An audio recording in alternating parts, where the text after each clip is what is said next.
বন্ধু বান্ধৱীসকল অৰুণোদয় আঁচনি আপুনি ৮,০০০ টকা উপহাৰ লাভ কৰিবৰ বাবে নতুনকৈ লিষ্ট প্ৰকাশ পাইছেনে সেই সম্পৰ্কে আপুনি জানিব পাৰিব আৰু অৰুণোদয় আঁচনিখনৰ কেইবাটাও গুৰুত্বপূৰ্ণ খবৰৰ ওপৰত এই ভিডিঅ'টোৰ মাধ্যমেৰে আপোনালোকক জনাম।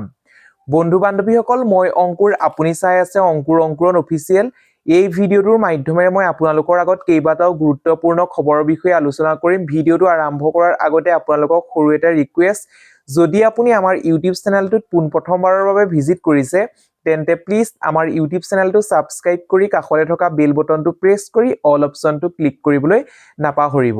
তেতিয়াহে আগন্তুক আহিবলগীয়া প্ৰত্যেকখিনি ভিডিঅ' আপুনি পোনপ্ৰথমে লাভ কৰিবলৈ সক্ষম হ'ব। এতিয়া বন্ধু বান্ধৱীসকল আহক তেন্তে আমি অলপ পলম নকৰি ভিডিঅ'টোৰ ফালে আগবাঢ়ো। বন্ধু বান্ধৱীসকল আপোনালোকে নিশ্চয় গম পায় যে অৰুণোদয় আঁচনিখনৰ জৰিয়তে বহুতসকল মহিলা বা হিতাধিকাৰীসকল উপকৃত হৈছে, কিন্তু তেওঁলোকক জানুৱাৰী মাহৰ পৰা তেওঁলোকৰ একাউণ্টত টকা প্ৰদান কৰা নাই।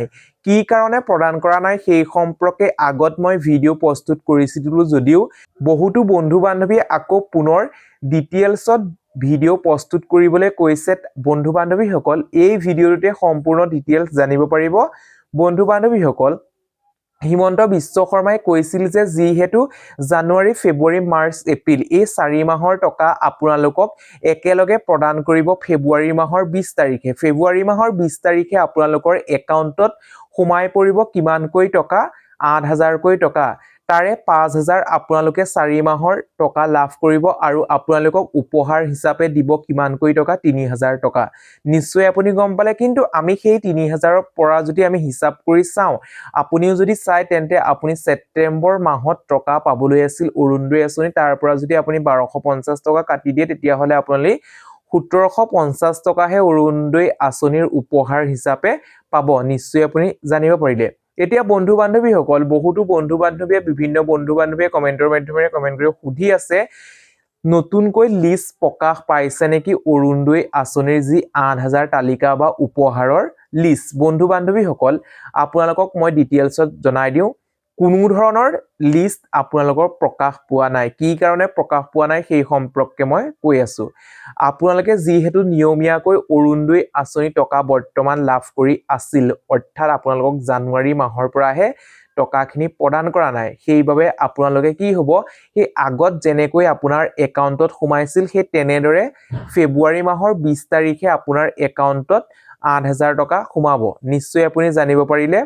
বন্ধু বান্ধৱীসকল ইয়াৰ উপৰিও বহুতো বন্ধু বান্ধৱীয়ে কমেণ্টৰ মাধ্যমেৰে বিভিন্ন ধৰণৰ কমেণ্ট কৰি সুধি আছিল আৰু তেওঁলোকে সুধি আছিল কি সুধি আছিল, তেওঁলোকৰ কিছুমান মাহৰ টকা পেণ্ডিং হৈ আছে। কি কাৰণে পেণ্ডিং হৈ আছে সেই সম্পৰ্কে মই আপোনালোকক জনাম। হয়তো আপোনালোকৰ বেংক একাউণ্টটো KYC লাগিব পাৰে। KYC লাগিলে আপুনি যিটো একাউণ্ট নাম্বাৰ দিছিল বেংকত, সেই বেংকত গৈ পেলাই আপুনি পোনপ্ৰথমে KYCটো ভাঙি ল'ব। KYCটো কেনেদৰে ভাঙিব সেই সম্পৰ্কে মই জনাই আছোঁ। KYCটো ভাঙিবলৈ হ'লে আপোনালোকৰ নিজৰ ডকুমেণ্টছখিনি লৈ যাব লাগিব। যেনে পোনপ্ৰথমে প্ৰয়োজন হ'ব আপোনাৰ যিটো বেংকৰ একাউণ্ট আছে সেই একাউণ্টটো লাগিব। তাৰপিছত প্ৰয়োজন হ'ব আপোনাৰ পাছপোৰ্ট চাইজৰ ফটো, আপোনাৰ আধাৰ কাৰ্ড, পান কাৰ্ড, এইকেইটা ডকুমেণ্টৰ প্ৰয়োজন হ'ব। এইকেইটা ডকুমেণ্টছ দিয়াৰ পাছত আপোনালোকৰ KYCটো খোল খাব, অৰ্থাৎ বেংকৰ পৰা একোখন প্ৰপত্ৰ দিব। প্ৰপত্ৰখন ফিল আপ কৰিব। ফিল আপ কৰাৰ পাছত সম্পূৰ্ণকৈ তাত আপুনি চহী দিব লাগিব। তাৰপিছত আপুনি যিহেতু অসম চৰকাৰেই হওক, ভাৰত চৰকাৰেই হওক আপোনালোকক টকাখিনি প্ৰদান কৰে DBTৰ মাধ্যমেৰে, অৰ্থাৎ ডাইৰেক্ট বেনিফিচিয়াৰী ট্ৰেন্সফাৰ। আপোনালোকৰ সেইবাবে আপোনাৰ আধাৰ কাৰ্ডটো বেংক একাউণ্টৰ লগত লিংক হৈ থকাটো অত্যন্ত জৰুৰী বা বাধ্যতামূলক। সেইবাবে আপুনি বেংক একাউণ্টটো লিংক হৈ আছে নাই চেক কৰি ৰাখিব, তেতিয়াহে আপুনি উপহাৰো আপোনাৰ একাউণ্টত ফেব্ৰুৱাৰী মাহৰ 20 তাৰিখে লাভ কৰিবলৈ সক্ষম হ'ব। নিশ্চয় আপুনি বুজি পালে। তাৰপিছত এইখিনি কাম কৰাৰ পিছত যদি আপোনাৰ আগৰ পেণ্ডিং হৈ থকা টকাখিনি সোমোৱা নাই তেন্তে আপুনি কি কৰিব, আপোনাৰ নিজৰ ব্লকত বা আপোনাৰ ডিষ্ট্ৰিক্টৰ ব্লকত এটা অৰুণোদয় কেন্দ্ৰ আছে, সেই অৰুণোদয় কেন্দ্ৰত যাব। গৈ পেলাই তেওঁ সহায়ক আছে, সহায়কক গোটেই ডিটেইলছত কথাখিনি ক'ব। কথাখিনি কোৱাৰ পিছত বিৱৰি আপোনালোকৰ যিখিনি ডকুমেণ্টছ মই আগত কৈ আহিছিলোঁ, যেনে ধৰক আপোনাৰ আধাৰ কাৰ্ড আৰু যিটো বেংক একাউণ্ট বা ৰেচন কাৰ্ড, এইকেইটা ডকুমেণ্টছ লৈ গৈ পেলাই তাত জমা দিব। জমা দিয়াৰ পিছত চেক কৰিবলৈ ক'ব কি কাৰণে আপোনাৰ একাউণ্টত টকাখিনি সোমোৱা নাই। তেওঁলোকে চেক কৰি দিব চেক কৰাৰ পাছত আপোনাৰ একাউণ্টত টকাখিনি সোমাই যাব কিন্তু বহুতো বন্ধু বান্ধৱীয়ে কৈ থাকে যে আগতে তেওঁলোকে কেইটামান ইনষ্টলমেন্ট পালে মাজতে বন্ধ হৈ গ'ল হয়তো আপোনালোকে নতুনকৈ ব্যৱসায় স্থাপন কৰিছে হয়তো নতুনকৈ আপোনালোকৰ চাৰিচকীয়া বাহন ললে সেইবাবে হয়তো আপোনালোকৰ যি ব্যক্তি আছে অৰ্থাৎ আপোনাৰ অঞ্চলত যি ব্যক্তি আছে ব্যক্তিয়ে আপোনালোকৰ নামটো কৰ্তন কৰি দিলে যেনে ধৰক পঞ্চায়তৰ সভাপতি সেক্ৰেটাৰীয়ে হওক বা আপোনাৰ ভোট সমিতিয়ে হওক তেওঁলোকে আপোনাৰ লিষ্টৰ পৰা নামটো কাটি দিলে সেইবাবে হয়তো আপোনাৰ একাউণ্টত টকাখিনি সোমোৱা নাই তাৰ পিছত ইয়াৰ উপৰি যদি আপুনি সেইখিনি গাইডলাইনত পৰা নাই তেন্তে আপুনি দৰিদ্ৰ সীমাৰেখাৰ তলত আপুনি পোৱাটো যোগ্য হয়তো আপোনাৰ কিবা খেলিমেলি কাৰণে আপোনাৰ একাউণ্টত টকাখিনি সোমোৱা নাই সেইবাবে আপুনি কি কৰিব ডাইৰেক্ট এখন ডিসি অফিচলৈ বা ডিসিলৈ এখন এপ্লিকেশন লিখিব লেখাৰ পিছত আপোনাৰ গোটেই ডিটেইলছটো দিব যদি আপুনি এপ্লিকেশনখন লিখিব নাজানে মোক কমেন্ট বক্সত কমেন্ট কৰিব কেনেদৰে লিখিব লাগে সেই সম্পৰ্কে মই জনাম নিশ্চয় আপুনি বুজি পালে বিশেষকৈ এই ভিডিওটো মই প্ৰস্তুত কৰিছিলো বহুতো বন্ধু বান্ধৱীয়ে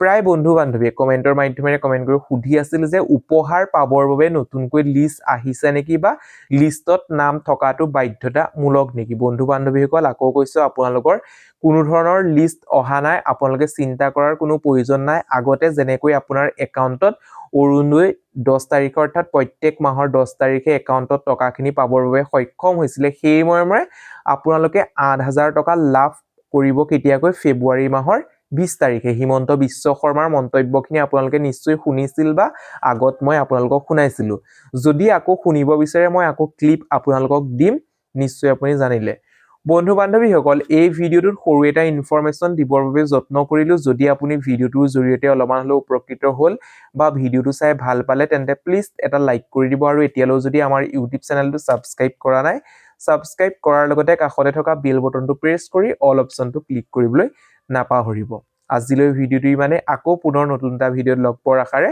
ধন্যবাদ